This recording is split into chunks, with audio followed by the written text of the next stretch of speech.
Umar radiallahu anhu's khilafah, if you lived in Medina at that time, this was the golden age. Everything the Prophet ﷺ talked about that would come to pass in terms of good is happening in the khilafah of Umar ibn al-Khattab radiallahu ta'ala anhu. However, Umar radiallahu ta'ala anhu knew that his time was coming near. And he had these two du'as that he would make. The most famous one, "Oh Allah, grant me martyrdom in your cause and let me die in the city of your Prophet." Hafsa and Abdullah would say to Umar, "How are you going to die a shaheed in Medina?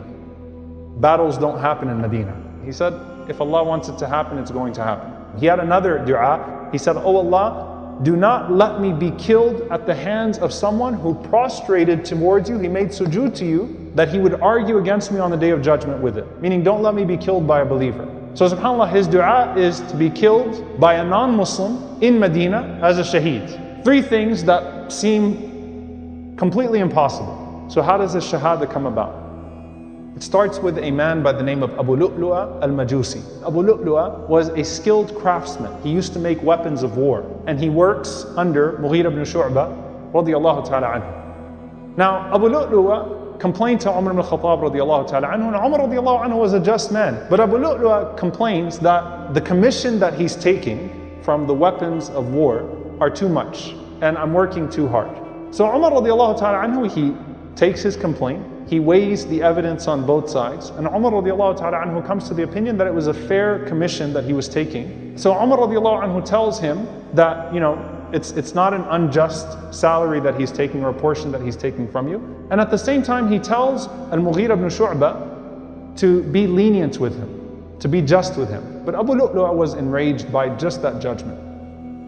So Abu Lulu, he goes back and he swears to himself that he's going to kill Umar al-Khattab radiallahu ta'ala anhu. And Umar radiallahu ta'ala anhu is walking by him one day in Medina, and he's making all of these different types of things, and one of the things that he would make was windmills. He would make these spears, and he would make all of these different crafts. So Umar radiallahu ta'ala anhu walks by, and in a nice way, he says to him that, "I heard that you do these things very well. Can you make me one of these also?" And Abu Lulu says to him, "Ya Amir al-Mu'mineen, I'm going to make one for you that the whole world is going to hear about." SubhanAllah, he's threatening him in a nice way.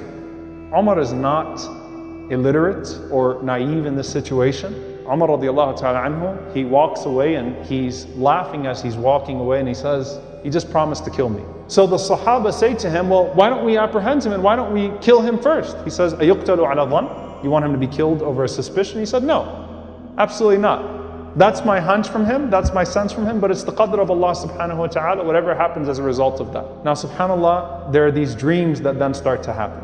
Auf ibn Malik radiallahu ta'ala anhu, he says, during the khilafah of Abu Bakr as-Siddiq radiallahu anhu, I saw this rope that was hanging down from the heavens, and the people were trying to reach it. So he says, Umar radiallahu ta'ala anhu was 3 times the size of everybody else, so he grabbed onto it easily, and he ascended. So I said, how come Umar radiallahu anhu is the only one that can grab the rope and can ascend? And it was responded to me, because he is the Khalifa of Allah on this earth, وَلَا يَخَافُ لَوْمَةَ لَائِمٍ, he does not fear the blame of a blamer, وَيُقْتَلُ شَهِيدًا, and he will be killed as a martyr. The second dream is from Abu Musa al-Ash'ari radiallahu anhu. What a beautiful dream. He was in Ash-Sham, and he woke up in the morning and he calls the people and he says that, "I saw an interesting dream last night. I saw that I had horses and crops, and then they started to disappear. So good things started to disappear. And so he said, I took it and I went to this Jabal, to this mountain, and I saw Rasulullah sallallahu alaihi wasallam and Abu Bakr radiallahu anhu standing in the distance, and Umar radiallahu anhu standing and looking at them. And Rasulullah sallallahu alaihi wasallam is telling to Umar, come to me. Cross over here." So Abu Musa, he saw that dream, and they said, "Why don't you write a letter to Umar telling him what you saw?" And he said, "I don't want to be the one to break the news of his death to him." That was actually the year that Umar radiallahu anhu would die. Umar radiallahu ta'ala anhu would die only a few days after returning from Hajj. And the Sahaba describe Umar radiallahu ta'ala anhu raising his hands in Arafah that year, saying, "Ya Rabb, قد كبر سني, I've gotten old, وضعفت قوتي, and my strength is leaving me, وانتشرت أمتي, and the ummah has spread to the world. Take me back to you while you're pleased with me, O Allah. Pleased with what I have done with your ummah." He gets back to Medina from Hajj, the 21st of Dhul Hijjah, Yawm al-Jum'ah, 23 years after the Hijrah. And Umar radiallahu ta'ala anhu, he stands up and he says, Ayyuhan nas, O people, I saw a dream where a rooster came up to me and it pecked me twice. And then the people said to me that you should appoint a Khalifa. So Umar radiallahu ta'ala anhu said, I interpreted this to mean my death, but Allah will not cause His religion or this ummah to be lost. But he said, if I die, then the Khalifa is to be appointed by those whom the Prophet ﷺ was pleased with when he died. Then comes the day of his death. So it is the 23rd of Dhul Hijjah, Salatul Fajr. And Umar radiallahu ta'ala anhu walks in and he's 63 years old, just like the Prophet ﷺ was 63 years old when he died, just like Abu Bakr radiallahu anhu was 63 when he died. The most extensive narration is from Amr bin Maymun radiallahu ta'ala anhu. And he says that on that day, Umar radiallahu anhu came to Salat al-Fajr. And I was standing in the second line, and there was no one between he and I except for Abdullah ibn Abbas radiallahu ta'ala anhu. And he said, Umar radiallahu ta'ala anhu, before he would lead the salah, he would walk between us and he would straighten up our rows. And then Umar radiallahu ta'ala anhu went to lead the salah. He says, Allahu Akbar. So Umar radiallahu anhu was leading Salat al-Fajr and I'm praying behind him, and he said he read Surah Yusuf. And he cried a lot as he read Surah Yusuf. SubhanAllah. And then Umar radiallahu ta'ala anhu went into ruku' and he went into sujood. And Abu Lulu, he had made this dagger that he sharpened from both ends so he could stab both ways. Umar radiallahu ta'ala anhu, and he poisoned both ends of the dagger, and he was hiding it under his cloth, under his cloak, and he was praying because even though he wasn't a Muslim, right, it's Fajr, no one can see anybody else. So Abu Lulu waited for him to go into sujood, and as he was in sujood, Abu Lulu attacked him. And he stabbed Umar radiallahu anhu with that dagger up to 9 times. Stabbed him in his back, stabbed him in his front, stabbed him from his sides. And the worst wound was right in the stomach of Umar radiallahu anhu. So after he hit him enough times and Umar radiallahu anhu was laid out, then he stabbed him the hardest right in his stomach, under his navel. And Umar radiallahu ta'ala anhu, he gasped and he said, قَتَلَنِي الْكَلْبِ. The dog killed me. He remembered that incident, subhanAllah, from that moment when he walked by him. And he recited, وَكَانَ أَمْرُ اللَّهِ قَدَرًا مَقْدُورًا. SubhanAllah, right away Quran comes to his mind. And the affair of Allah subhanahu wa ta'ala was a decree to come true.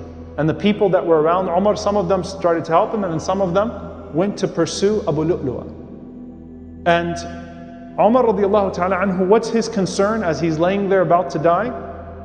He grabs the leg of Abdurrahman ibn Auf radiallahu ta'ala anhu, and he says, finish the prayer of Abdurrahman. Abdurrahman ibn Auf, he goes up and he reads Surah al-Kawthar in the second rak'ah, and he quickly finishes up the salah. In the meantime, Abu Lulu, he goes out of the masjid and he's stabbing people on the way. So he kills 9 people on that morning and he wounds 13. And just as he's getting through them, eventually the people apprehend him and they throw a cloak on top of him. And as Abu Lulu realizes that he's surrounded by others, he takes his own dagger and he stabs himself 3 times in the chest until he dies. So he commits suicide in the masjid. And so immediately after they finish the salah, they carry Umar bin Khattab radiallahu ta'ala anhu to the house of Abdullah, because Abdullah's house was the closest to the masjid, his own son. And at that point, Umar radiallahu anhu had lost consciousness. And they're trying to revive him. And Abdullah is calling out, Ya Abata, Ya Abata, oh my father, oh my father. They're trying to revive him. But Umar radiallahu ta'ala anhu was unconscious for some time. After sunrise, Umar radiallahu ta'ala anhu opens his eyes. What's the first thing he asks? He says, Asalla nas? Did the people finish their prayer? SubhanAllah. And they said to him, yes, they finished their salah. He said, Alhamdulillah, because there is no share of Islam for the one that leaves their prayer. And then he tells Abdullah, sit me up. And he says to Abdullah, bring me some water. When he asks them for water, they think that he's going to drink water. Well, what does he start to do? He starts to do wudu. And Umar radiallahu anhu finishes his Fajr prayer because he was stabbed and made unconscious in the second rak'ah. That's where his heart is. That's where his mind is. Umar radiallahu ta'ala anhu starts to ask questions. He said, who was the one that killed me? They said, al-Majusi. It was the Persian, that person that you suspected that day. And he said, Alhamdulillah, the one who killed me is not someone who says La ilaha illallah. Alhamdulillah. And then Umar radiallahu ta'ala anhu, he asks for some laban, for some milk. and they brought him the milk, and his wounds was so severe that everything he drank came out of his stomach. So they called for a doctor, and the doctor saw the wounds of Umar radiallahu ta'ala anhu, tried to patch up, saw what happens when he drinks milk and the way that his body was responding, and he says to him, "O commander of the believers, you're not going to make it, you're going to die, so whatever wasiyah you have to give, then give it now." What does Umar radiallahu ta'ala anhu do? Number one, he calls Abdullah, and he says, "Ya Abdullah, I want you to go around and I want you to see who I owe money, and I want you to make sure that you pay off every single one of those debts. And your father doesn't have much. It's not that he had big debts, it's that he had no money. He's the Caliph of the Muslims, most powerful man in the world, he has no money." He said, "So you and the kids take care of it." Then Umar radiallahu ta'ala anhu reaffirms the shura, and he appoints those that will appoint the Khalifa after him, and they are the 6 people that are remaining from those who were promised paradise, except for one who would have been the 7th, and that was Sa'id ibn Zayd. Why? Because Sa'id ibn Zayd is his brother-in-law, he is his cousin, and Umar radiallahu anhu wants to keep his family away from the Khilafah. He wants to avoid nepotism in any way possible. And then he calls Abdullah, and he says to Abdullah that I have one wish. SubhanAllah, his dying wish. He says, "Go to Aisha radiallahu anha and give my salam to her. But don't tell her that Amir al-Mu'mineen sends salam to you. Tell her that Umar sends salam to you, because I'm no longer Amir al-Mu'mineen. I'm no longer the commander of the believers. And ask her, but tell her that it is fully your right to say no to this. Ask her if she would give me permission to be buried in that spot beside the Prophet sallallahu alaihi wasallam and Abu Bakr as-Siddiq radiallahu ta'ala anhu. If she says no, that is adl. That's justice. That's her right. Don't pressure her. If she says yes, that's her fadl, that's her virtue, that's her showing kindness towards me." Abdullah ibn Umar radiallahu ta'ala anhuma says, "I went to Aisha radiallahu ta'ala anha, and I found Aisha radiallahu ta'ala anha weeping profusely." And subhanAllah, they said Aisha cried more when Umar died than when her own father Abu Bakr died. And they said to her, why? She said, "Because Umar was the door between us and the fitna." Everyone in Medina is crying right now because they know that Umar radiallahu anhu was dying. So Abdullah ibn Umar radiallahu anhuma says, "Assalamu alayki ya ummi, peace be unto you, my mother. I have a request from Umar." He sends his salam to you, and he asks for you to consider, but without any pressure, it's your right, if he could be buried next to his 2 companions, buried next to Rasulullah sallallahu alaihi wasallam and Abu Bakr as-Siddiq radiallahu ta'ala anhu. Aisha radiallahu anha, she says, "I always envisioned that that would be my spot, that I'd be buried next to my husband and my father." I mean, this is her home. It's literally her room. The Prophet ﷺ and Abu Bakr are buried in her room. But I know the place that Umar radiallahu anhu had with Rasulullah sallallahu alayhi wasallam. So she granted it. Abdullah ibn Umar comes back. When Umar sees Abdullah, he's laying down, he's barely alive at this point. When he sees Abdullah coming back, Umar radiallahu anhu says, "Sit me up," and says to Abdullah, "What are you coming back with?" He said, "I'm coming back to you with news that is pleasing to you." He said, "Alhamdulillah, that was the only thing that I wanted." But he said, "After I die, go back to her again, just in case she felt under pressure, and ask her after I die if she's sure that she wants to give up that place, and don't pressure her. If she says no, maybe after, if she's calmed down from the emotion, bury me amongst the Muslims in the Baqi', I'm satisfied with that." And Abdullah ibn Umar then puts the head of Umar in his lap. At that moment, people are coming in, and some of the Sahaba are praising Umar radiallahu ta'ala anhu. And Umar radiallahu ta'ala anhu says to some of those that praise him, he said, "Atashhadu li yawm al-qiyamah bidhalik? Will you bear witness on the day of judgment with what you're saying?" And they're saying, "Yes, O Amir al-Mu'mineen. No one was dissatisfied with your khilafah." Abdullah ibn Abbas radiallahu anhuma comes in, and Abdullah ibn Abbas radiallahu anhuma starts to mention all of these virtues. And Umar radiallahu anhu, he says, "But what about all of these people?" He said, "I'm afraid of Allah subhanahu wa ta'ala asking me about this ummah." And he said, "If I could meet Allah and give everything of this world and not be punished or not be rewarded, then I would be satisfied. I just don't want to be punished for all of these people that were under my care." And then subhanAllah, he does something very interesting in his last moments. He says to Abdullah, "O my son, put my head in the dirt so that when Allah looks at me, He'll have mercy on me. He'll see His humble servant and show mercy to him." Abdullah says, "I don't want to do it. No, why?" And Umar radiallahu anhu said, "If this face is a face that belongs in hellfire, then you don't want it in your lap." And if this face is a face that belongs in Jannah, then the pillow of Jannah is softer than your thigh. So just listen to me, my son. Put my face in the dirt. SubhanAllah, this man who spread Islam to most parts of the world that you all are from today, who is a person who the Prophet ﷺ praised over and over and over again, who has the shahada of the Sahaba, the witness of the companions, who died praying Fajr in Medina in sujood. A companion of the Prophet ﷺ guaranteed paradise, and he's saying to his son, leave my head in the dirt. Uthman radiallahu anhu entered in, and Umar radiallahu ta'ala anhu with his face in the dirt, with his face on the ground, and he said, woe to Umar if Allah does not show mercy to him. Until Allah subhanahu wa ta'ala took his soul in that humble place. This is Umar radiallahu ta'ala anhu. This is the fear of Allah that he had from the moment that he became Muslim to the moment that he left this earth in the best way that any person could possibly want to leave this earth.